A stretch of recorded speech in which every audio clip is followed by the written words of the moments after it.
Newsnight has seen contracts that show the new air-to-air refueling project known as Voyager could have been secured at vastly cheaper costs, saving the public purse millions of pounds. Here's Joe Lynam. In order for the RAF to attack enemy positions or enforce no-fly zones like it did in Libya last year, its fighter jets need to refuel on a regular basis without having to land. That's where air-to-air refueling comes in. Jets fly up behind the refueling aircraft, a long hose comes out, which connects with the nose of the fighter, which then sucks out enough fuel to continue its mission. The RAF's fleet of air-to-air refueling craft of TriStars and VC-10s are almost 40 years old and urgently need to be replaced. Gordon Brown was Prime Minister when this, the largest ever PFI deal, was signed in 2008 to supply 14 refueling craft from a consortium called Airtanker, including Airbus and Rolls Royce. The basic capital cost of the airplanes, now known as Voyagers, is £2.1 billion.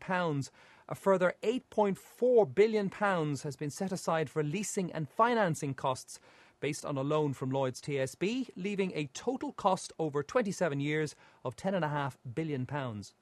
So we know the Voyager does, and we know that the Defence Forces actually need the plane. But do they need to be paying £750 million for each aircraft? Well, there's been some notable voices who certainly don't think so. The National Audit Office, whose job it is to examine how taxpayer funds are used, issued a damning report 2 years ago in which they said the MOD certainly overpaid for the planes and that their staff might have even lacked the skills to negotiate such contracts. Other criticism have followed from the Defence Select Committee and from the Lib Dems and the Tories before they took power. When the coalition took power 2 years ago, promising to slash the deficit and cut costs, it decided to do nothing at all about the Airtanker deal, even after its own strategic defence review, which aimed to cut MOD's overspend of £38 billion. Even at the highest echelons of the military itself, alarm bells were sounded. General Sir Richard, now Lord Dannatt, used to run the army and was briefly advisor to the coalition. He's shocked at the new information we've found. I'd like to think that due diligence was done and that inquiries were made as to what the proper and fair cost would have been. If that turns out not to be the case, then it's disappointing, it's shocking, it's outrageous. MPs on the Public Accounts Committee in the autumn of 2010 asked senior MOD officials how much the capital cost of each Airtanker plane was going to be. How much is one aircraft? It's round about, on the cost model, about 150 million, including the air-to-air refuelling capability that's added on. 150 million? Yeah. But industry experts feel that this is 3 times what it should have cost. In 2008, the list price on an A330 200-passenger unit would have been about $180 million. Everything is priced in US dollars in the aviation world. One would have expected an airline buying just a single unit to be paying something like 50% less, so we're talking $90 million, $95 million. But an order for 14 aircraft would have attracted an even more significant discount, and we'd be looking at a price of something like $70 to $80 million per aircraft. When the contract was signed in 2008, you could have got $2 for every pound. So the MOD could have got these planes for around £40 million each.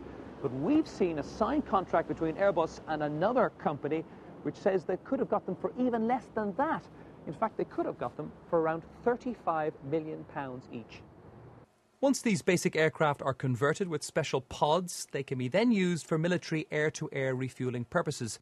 Omega provides similar services for air forces all around the world. Now the modification to be a refueler is fitting the underwing pods for the hose and choke refueling which the Royal Air Force use. That would cost you around £3 million today if you went to buy a pair of pods to go under the wings. You could double that price to modify the aircraft to take them all the fuel pipes, all the electrics and so on. And then you could add on certainly another 2 or 3 billion for all the costs of camera systems and other equipment. And, of course, it's got to be properly tested and certified. So, at the end of the day, you're probably going to sign a cheque for pretty close to £10 million to take it from a properly proven airliner to ready-to-go fuel tanking. If you add that conversion cost of around £10 million for a basic airplane, it means that the MOD could have bought each new refuelling aircraft for as little as £50 million. So for the price of one leased plane under the current deal at £750 million, the MOD could actually have bought the entire fleet, all 14 aircraft. The MOD told MPs from the Public Accounts Committee that the capital costs of the aircraft were not controversial, but that might change. You've put an allegation on the table. It looks shocking to me. What I now need to do is get the National Audit Office to do a further investigation of this contract. And when they have done that, we will interrogate certainly the responsible and accountable officials within the Ministry of Defence itself. And if it's appropriate, we will call Airtanker to account too. In response to our questions, Airtanker didn't comment on our revelation that the basic aircraft could have been bought new for around £40 million each. They just said that they had paid Airbus £152 million for each Voyager. Airbus is, of course, the lead partner in the Airtanker consortium. If it does turn out to be factually correct that the MOD has paid 2 or 3 times more than it should have done for the same aircraft, then that is shocking. Of course, when a bit of civilian equipment is customised for military use, there are additional costs. But whether that translates into 2 or 3 times the basic cost of what would have been a civilian airliner. After all, soldiers, when they're flying from A to B, are still people. They might be dressed in combat kit and carrying a rifle, but it's not very different from a tourist with his bucket and spade. So far, Airtanker has delivered only 1 of the 14 aircraft to the RAF base in Bryce Norton, but it's still unfit for refuelling purposes. That could take at least another year. Joe Lynam. Well, earlier this evening, I spoke to the Defence Secretary Philip Hammond in Westminster. I asked him to respond to the many criticisms of his department's wasteful spending. Well, look, I'm not going to sit here and say that there's nothing wrong with MOD procurement. I've been in the job 7 months now.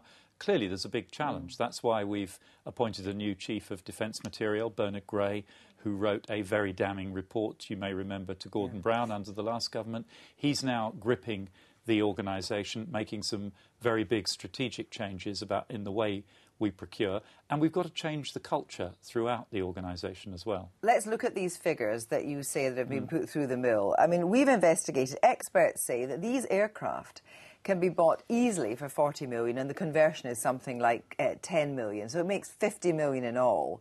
So why did your officials tell the Public Accounts Committee in June 2010 there's nothing controversial about paying 150 million for each aircraft? That is 3 times the amount that on the open market you can pick up these planes new. OK, 2 things I think I've got to say here. First of all, we're not comparing like with like. The capital cost per aircraft that the MOD suggested at £150 million is the capital cost of the PFI project. That's not just the aircraft, it's the training facilities, it's the maintenance facilities, it's the hangars, it's all the infrastructure that goes with it as well. The second thing... But the planes themselves, the planes themselves can be got for 40 million. Well, you paid a lot more than that. I'm going to dispute that now. The second thing that I have found out since I've come into the Ministry of Defence is that when you buy anything to a military specification with military communications, with defensive aid suites on board, of course these planes are converted for refueling capability.